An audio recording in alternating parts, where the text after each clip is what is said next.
दोस्तों नमस्कार।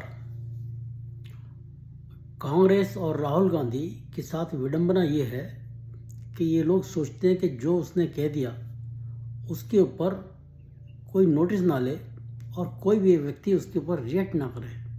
बस जो कह दिया उसने वो फाइनल वर्डिक्ट हो गया, जैसे कोई महाराजा ने ऑर्डर कर दिया हो। तो ये कोई नहीं, ये चाहते नहीं कि कोई भी उसके ऊपर रिएक्शन दे। अब राहुल गांधी ने अमेरिका में ये जानते हुए कि वहाँ खालिस्तानी पन्नू बैठा हुआ है और वो हल्ला मचा रहा है, वो देश को तोड़ने की बात कर रहा है, इसने वहाँ पे क्या बयान दे दिया कि सिखों को देश में, भारत में पगड़ी पहनने की अनुमति दी जाए या ना दी जाए, या कड़ा पहन के गुरुद्वारा जाने की अनुमति दी जाए ना दी जाए, इसके ऊपर विवाद है, इसके ऊपर फाइट है। और ये फाइट सिखों के लिए नहीं, सभी धर्मों के लिए है। ये बड़ा खतरनाक स्टेटमेंट था उसका। और क्या हुआ, पन्नू ने तुरंत लपक लिया और बड़ी तारीफ के कसीदे पढ़ दिए राहुल गांधी के लिए कि तो हमारी बात कह दी इसने। अब बताइए, हमारी बात कह दी, उनको ये लगा कि ये हमारी खालिस्तानियों की बात कर रहा है ये। अब इसको ऊपर कोई रिएक्शन ना हो, ऐसा कैसे संभव है? तो कुछ समय पहले तक रवनीत सिंह बिट्टू कांग्रेस में थे। वो इनका तौर तरीका देख के पिछले चुनाव से पहले बीजेपी में आ गए। अब बीजेपी में मोदी जी ने उनको मंत्री बना दिया। उन्होंने इस बात का नोटिस लिया और उन्होंने कुछ बातें कही राहुल गांधी के बारे में, जो मैं बताता हूँ आपको। उन्होंने कहा कि राहुल गांधी भारत का एक नंबर आतंकवादी है। वो राहुल गांधी तो भारत का नागरिक ही नहीं है। उसे देश के सबसे बड़े शत्रु के रूप में पकड़ने के लिए एक इनाम घोषित होना चाहिए। और देखिए, बड़ी गंभीर बात कही है। पहले उसने मुसलमानों का इस्तेमाल कर रहा था और अब वो सिखों को डिवाइड कर रहा है। और उसके बयान को कौन समर्थन दे रहा है? खालिस्तानी पन्नू। ये बातें उसने मोटी मोटी कही हैं और कुछ बातें और भी कही हैं, लेकिन मोटी मोटी बातें यही हैं। अब देखिए, कांग्रेस के लोगों ने बिट्टू के लिए क्या क्या कहा वो देखते हैं। उनको तो ऐसा हो गया कि जैसे ततैये ने काट लिया हो, इस तरह फड़फड़ा रहे हैं। सबसे पहले सुनते हैं संदीप दीक्षित। वो कह रहे हैं हम ऐसे लोगों पर तरस ही खा सकते हैं। वाह जी वाह। उनका राजनीतिक कैरियर कांग्रेस में ख़त्म हो चुका था। वो कभी राहुल गांधी की तारीफ किया करते थे, ठीक है भाई, पार्टी में होगा तो करेगा। और कांग्रेस छोड़कर अब भाजपा की लॉयल्टी दिखा रहे हैं। तो भाजपा की लॉयल्टी भाजपा में आके नहीं दिखाएगा तो क्या कांग्रेस की दिखाएगा? और ये बातें संदीप दीक्षित कह रहे हैं, जिनके बारे में कल तक खबर ये चल रही थी इलेक्शन से पहले कि ये भी कांग्रेस को अलविदा कह के बीजेपी में आने वाले हैं। और संदीप दीक्षित जी, अभी भी चिंता मत करो, ये राजनीति है, नोबडी नोज कल क्या होगा। आप अभी भी भाजपा में आ सकते हैं, इसलिए ज़रा लंबी लंबी मत छोड़िए। और देखिए, कांग्रेस ने क्या कहा, बिट्टू को मनोचिकित्सक के पास जाना चाहिए। ये कांग्रेस पार्टी का स्टेटमेंट है। राजकुमार वेरका एक नेता है इनके, वो क्या कह रहे हैं, बिट्टू बीजेपी की चमचागिरी कर रहे हैं। वाह भाई वाह, तुम तो पता नहीं क्या कर रहे हो राहुल गांधी के लिए, हैं? सारे ऐसे पगला गए हो, तुम क्या कर रहे हो? और कहते हैं कि राहुल गांधी और उसका परिवार देशभक्त है। तुम ही सर्टिफिकेट दे रहे हो, और कौन कौन देगा? अच्छा, उसके बाद देखिए सुप्रिया श्रीनेत, ये बड़ी बड़बोली नेता है उनकी, कांग्रेस की। ये कह रही हैं बीजेपी की गोद में बैठकर सस्ते बयान दे रहे हैं। भाई, तुम कितनी कीमत दे सकते हो बयानों की? जो उतने महंगे देगा फिर वो। और कहते हैं राहुल के आगे पीछे टहलते थे रवनीत बिट्टू। ठीक है, जब पार्टी में था तो टहलता होगा, टहलवाया जाता रहा होगा उसको कि तू हमारे आगे पीछे नहीं घूमेगा तो तेरे को हम पूछेंगे नहीं। ये है कांग्रेस। और ये कल को देखिए, अभी पिछले दिनों इनके और भी एक नेता आई थी, राधिका खेड़ा। कल को ये भी राधिका खेड़ा ना बन जाए। कांग्रेस में कोई भरोसा नहीं है, कब किसको तय कर दें उनको। और देखिए, कहती हैं बिट्टू जैसे लोग आस्तीन के सांप हैं। बतलाइए, शब्दावली देखिए। चलिए, प्रताप सिंह बाजवा कह रहे हैं रवनीत बिट्टू अपना दिमागी संतुलन खो बैठे हैं। ये इनके 4-5 लोगों के स्टेटमेंट थे। और सबसे बड़ा स्टेटमेंट किसका आया? उनके जो महासचिव हैं केसी वेणुगोपाल, वो कह रहे हैं बिट्टू के राहुल गांधी पर निजी हमला करने वाले बॉटम टायर रिमार्क से पता चलता है। बॉटम टायर, ये अंग्रेजी के शब्द लाए, पता नहीं, मैं तो नहीं जानता, अनपढ़ आदमी हूँ मैं, कि बीजेपी अपोजिशन की कितनी रिस्पेक्ट करती है। ठीक है जी, तुम बहुत करते हो। मोदी सरकार में मंत्री बनने से पहले रिक्वायरमेंट ये होती है कि राहुल गांधी के खिलाफ बॉटम टायर अटैक करने की क्षमता है कि नहीं है। ये देखिए, ये बता रहे हैं कि वहाँ पे क्या रिक्वायरमेंट है। और क्या कहते हैं, अंग्रेजी में कहते हैं, आगे सुनिए जरा। A democracy can only function, democracy सिखा रहे हैं हमें इमरजेंसी लगाने वाले। Democracy can only function when there is basic respect between political parties and political rivals are treated as ideological opponents and not personal enemies. It is Bittu speaking, but these are the words of Prime Minister Modi. मतलब मोदी को तो बीच में इनको लाना ही लाना है किसी तरह से भी। कोई छींक भी मार दे मोदी की वजह से मारी गई है, ये हालत है इनकी। इनको शर्म नहीं आती। अच्छा, फिर ये क्या बात कर रहे हैं? म्यूचुअल रिस्पेक्ट पॉलिटिकल राइवल्स के लिए होनी चाहिए, बेसिक रिस्पेक्ट। जिस पार्टी के नेता प्रधानमंत्री मोदी को 100 से ज़्यादा गालियां दे चुके हों, उस पार्टी का नेता डेमोक्रेसी और पॉलिटिकल पार्टीज और पॉलिटिकल राइवल्स के लिए सम्मान देने की बात कर रहा है। आप सोचिए जरा, ये सम्मान देते हैं, ये अपने राइवल को ये सम्मान देते हैं। कांग्रेस का अध्यक्ष, और छोड़िए साहब, अध्यक्ष सर्वे सर्वा कांग्रेस का खड़गे, वो प्रधानमंत्री मोदी को जहरीला नाक कहता है और ऐसे आदर सम्मान करता है उनका। और फिर तुम कहते हो जी कि पॉलिटिकल राइवल्स का सम्मान होना चाहिए, रिस्पेक्ट होनी चाहिए। राहुल गांधी भी कोई ऐसा मौका नहीं छोड़ता जब वो मोदी का अपमान ना करता हो। उन्हें खून की दलाली करने का वाला कह दिया था, याद है आपको? और सोनिया गांधी ने उन्हें मौत का सौदागर कहा था, ये भी याद होगा। ये बातें करके इन्होंने कौन सा सम्मान किया मोदी का? पॉलिटिकल राइवल था ना वो भी, उसका क्या कौन सा सम्मान किया है? ये बोलते हुए ये नहीं सोचते कि हमारे ऊपर बात जाके कहाँ लगेगी। सबसे बड़ी इनकी विडंबना ये है, इनको याद ही नहीं रहता कि हम कहाँ जाके फंसेंगे। और बताता हूँ आपको मैं, मोदी जी के कई वीडियोस में भगवान के यहाँ जब जाते हैं पूजा करने के लिए तो साष्टांग प्रणाम करते हैं।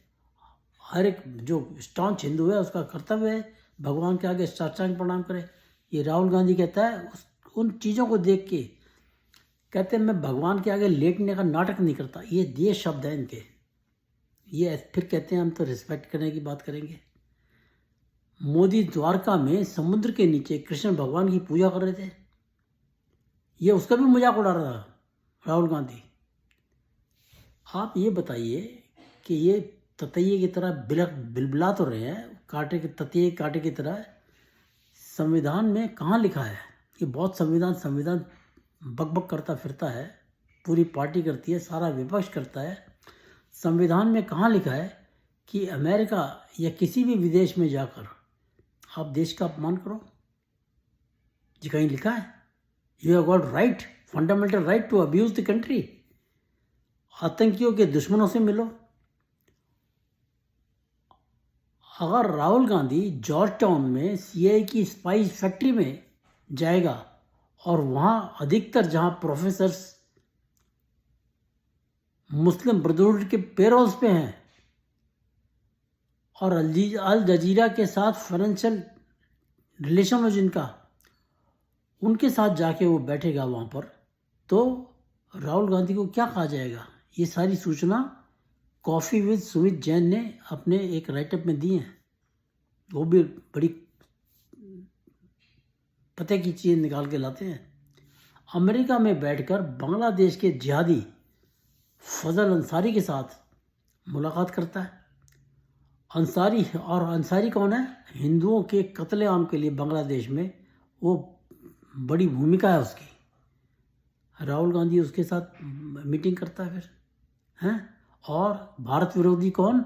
इल्हान ओमार, उसके साथ मीटिंग करता है। रूह खन्ना के साथ मीटिंग करता है। सब इंडिया के इनके टारगेट पे रहते हैं, टारगेट पे रखते हैं इंडिया को ये। और इनके कश्मीर मांगती फिरती है ये इल्हान ओमार पाकिस्तान के लिए। मुसलमानों को पीढ़ी बताती फिरती है भारत में, और ये उनके साथ बैठता जाके। तो इसके लिए क्या कहा जाएगा? कुछ और कह सकते हैं इसके लिए?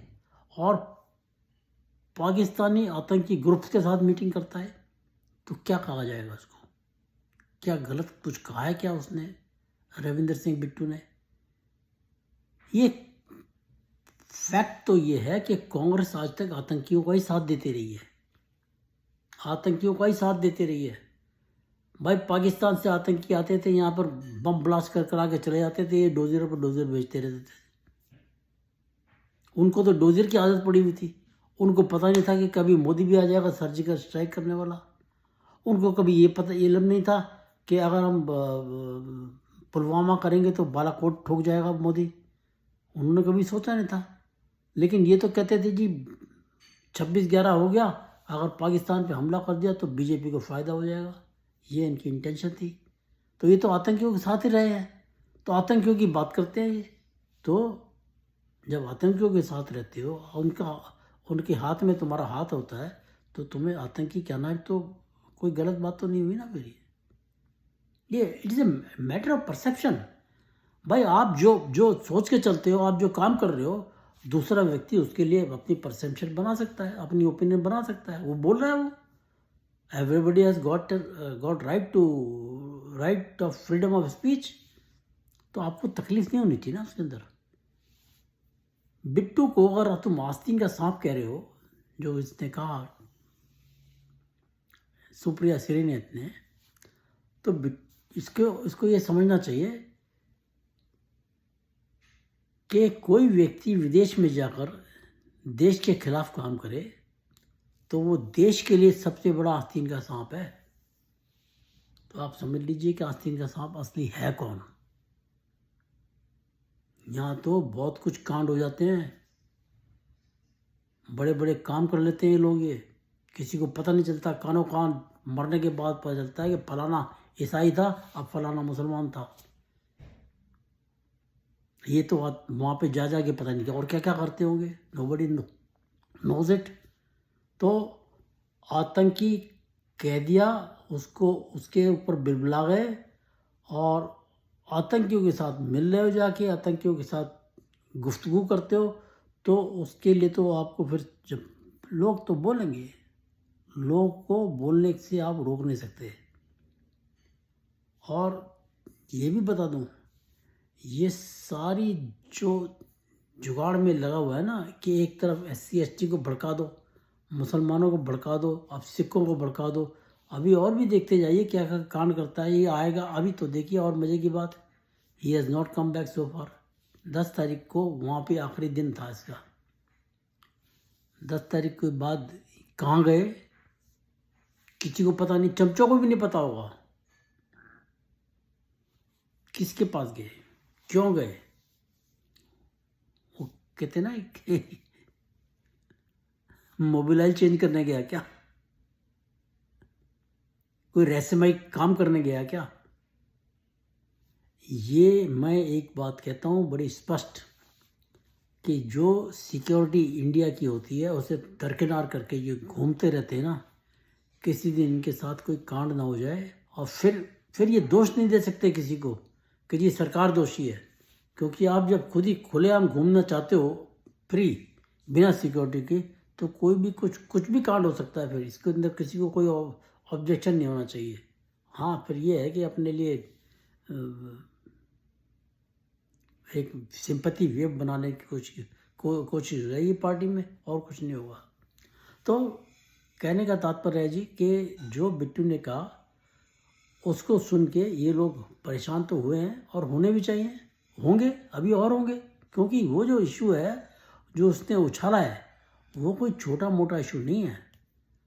वो पूरा सोशल फैब्रिक जो है कंट्री का उसको बिगाड़ने का काम कर रहा है उसने। ये तो बिल्कुल मैं तो एक अपने 22 अप्रैल की बात है मैंने अपने एक लेख में लिखा था कि कांग्रेस देश में गृह युद्ध चाहती है, और आप ये देख लीजिए कि तभी से पूरे जैसे कहते हैं ना मानक बने हुए हैं, ऐसे मानक बनाए जा रहे हैं कि किस तरह देश में गृह युद्ध छिड़ जाए। इसकी पूरी तैयारी इन्होंने अब पता नहीं कितनी कर रखी है, नोबडी नोज। पहले तो इन्होंने अच्छी तरह से मुस्लिमों को भड़काया है। आप देखिए ना कहाँ कहाँ क्या क्या हो रहा है, और तो कुछ नहीं। अब देखिए पाकिस्तान में कहते हैं पाकिस्तान का बैठा हुआ आदमी यहाँ पे इंस्ट्रक्शन दे रहा है कि रेल की पटरियों को फाड़ दो, ट्रेनों को एक्सीडेंट करा दो। ये हैं कहीं सारे धार्मिक जो शोभा यात्रा निकलती हैं हिंदुओं की, सब पे हमले हो रहे हैं, पत्थरबाजी हो रही है, एसिड अटैक हो रहे हैं। ये है कोशिश। छोटी छोटी बच्चों के बलात्कार हो रहे हैं, लगातार हो रहे हैं। ये इंटेंशन से ख़राब, और कुछ नहीं बोलेंगे। ये कोई कुछ नहीं बोलता जी इसके अंदर। कभी कश्मीर में जाके भड़काता है कि जी आपका तो जो पैसा है या तो विदेशी ले जा रहे हैं, बाहर के लोग ले जा रहे हैं। कहाँ से बाहर के लोग हो गए भाई?